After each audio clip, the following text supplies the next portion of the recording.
Good morning! So, isa na naman pong vlog ang mangyayari ngayong araw na to. So, I'm gonna be driving to Sun Valley. So, it's about an hour, 10 minutes drive. Kasi, I'm gonna pick up some ube pandesal. Yay! So, ganito kasi yon. Kasi lagi ko nakikita sa Facebook na yung ube pandesal na yon. So, nagtanong ako kung saan pwedeng mag-order. So, pwedeng mag-order daw sa kanya. So, bale, mutual friend ko siya sa isang friend na hindi ko pa rin nakikita yung mga ganon. O, diba? Kalarky. So, nakita ko yung mga posts niya ng mga bumibili sa kanya ng ube pandesal na maraming bumibili. Tsaka nakita ko din yung sa website nila sa IG. Sabi ko mukhang masarap. Mukhang masarap yung ube pandesal. Tsaka parang ang tingin ko sa kanya yung parang hindi siya tinitipid sa feeling. Talsik pa yung laway ko eh. Yung hindi siya tipid sa feeling na mukhang matitikman mo yung ube at the same time matitikman mo rin yung palaman niya. So yung ube pandesal, meron siyang feeling na cheddar cheese, cream cheese, at saka yung garlic. So sa tingin ko mukhang masarap. Kaya babiyahe ako ng 1 oras mahigit para lang dyan sa ube pandesal. At sa mga nag-orders, sana magustuhan natin. Sabi naman nung gumagawa na hindi ako madi-disappoint sa pagdadrive ko ng malayo. So, let's see. So, I'll be driving sa Sun Valley. Sa bandang yun, LA, diba? So, after nun, kasi nandun na rin lang ako. So, dadaan na rin ako ng Portos Bakery at saka ng Jollibee. Takaw pa more. So, sa mga nag-order, I'll see you soon, okay? Huwag niyo akong i-Indianin. So, yun.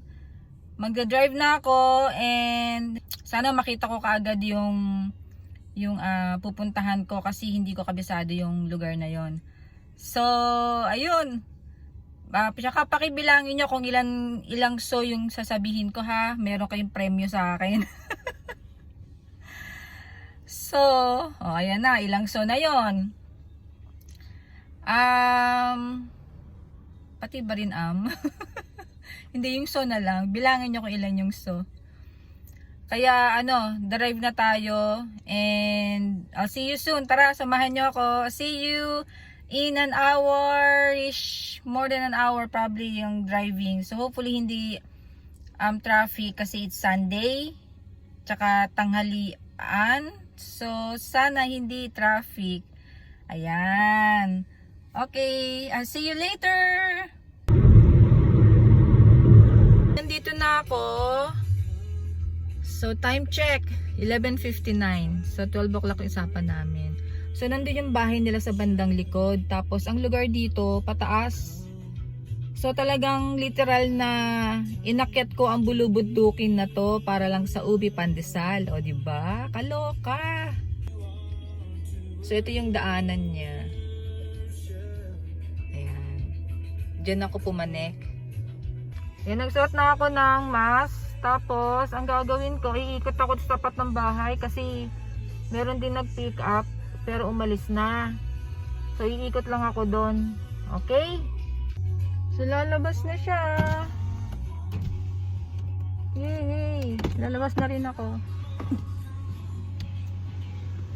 Ay, para So, I can stretch kasi ang haba ng aking nilakbay. So, ito yung view nila. Ayan, meron lalaki. Yan yung view nila, ganda. So, yun yung pataas pa doon. Ewan ko saan papunta. Pero dito ako galing pataas doon sa bundok. Hi guys! Ay, ingay ko. So ito po yung mga ano na in-order natin dito. Ayan. So hinihintay pa po natin yung isa kasi nasa oven pa daw. Tsaka mainit-init pa siya, oh. Kukuha na mo picture? Yeah. Dito, teka saglit. Kukuha daw tayong picture. So ito po yung ating masters na master na baker. So po si Nick. So kung order po kayo ng ube pandesal, tsaka ano pa ba? Ubi cake roll, Ube cake roll. Sylvanas. Ayun. Next time or check Feed Your Appetite. Nandun lahat. Okay. Sa Instagram, Feed Your Appetite. Okay. So kung gusto nyo dito, ube pandesal, punta lang kayo dito. Sa LA. LA. Malapit lang. Mhm. Malapit lang to. Kala nyo malayo. Malapit lang to. So yun. So ito yung, teka. So yan yung mga in-order natin. Hintayin pa natin yung iba kasi nasa oven pa daw. So andito tayo sa Portos Burbank dahil nag-order ako at may mga nag-order din, so malapit lang naman, kaya takaw pa more.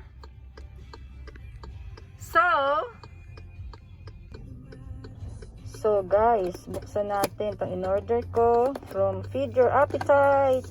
Woohoo! Ube pandesal. Ooh, look at that. Very looking delicious. So here it goes. So ang in-order ko ay yung cheddar cheese at yung cream cheese. Ayan, looks so yummy. Hi guys! So, kaka-pick up ko lang ng Jollibee and gusto kong itry itong ube pandesal, kaya itatry natin ha. Naghugas naman ako ng kamay doon sa loob pero punasan ko pa rin para sure. So ito siya, Feed Your Appetite. Check them out sa Instagram. Okay? So, tetestingin natin ngayon. Kakain ako. Ano kaya dito? Ito sigurong ano, itong yay! So, hatiin natin siya. Malambot. Oh, cream cheese. Oh, 'di ba? Ang dami niyang palaman. Hindi siya tinitipid. Yan ang maganda. Ngayon, nainitan ako. Titikman natin ngayon. Syempre, 'di ba? Tingnan natin. Hanep, ang sarap. In fairness, ang sarap niya. Malambot yung ube pandesal. At saka lasang-lasa mo yung cream cheese and chives. Chives ba 'yon?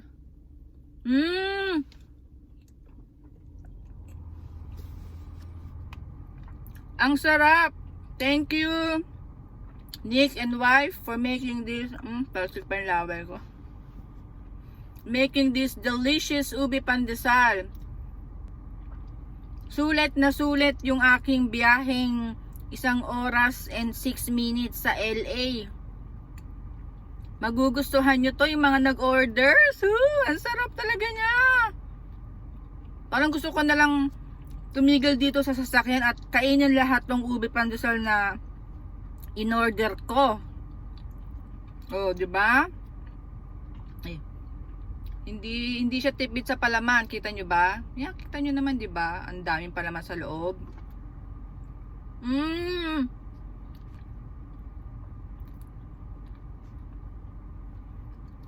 Kilala nyo naman ako kapag sinabi kong masarap at okay 'yon. Hindi ako magpo-post pag hindi ko nagustuhan.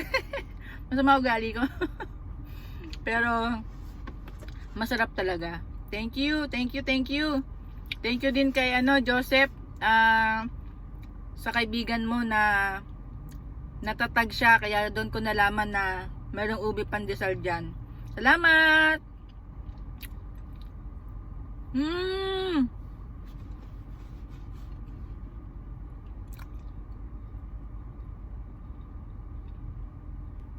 So, magdadrive na ako.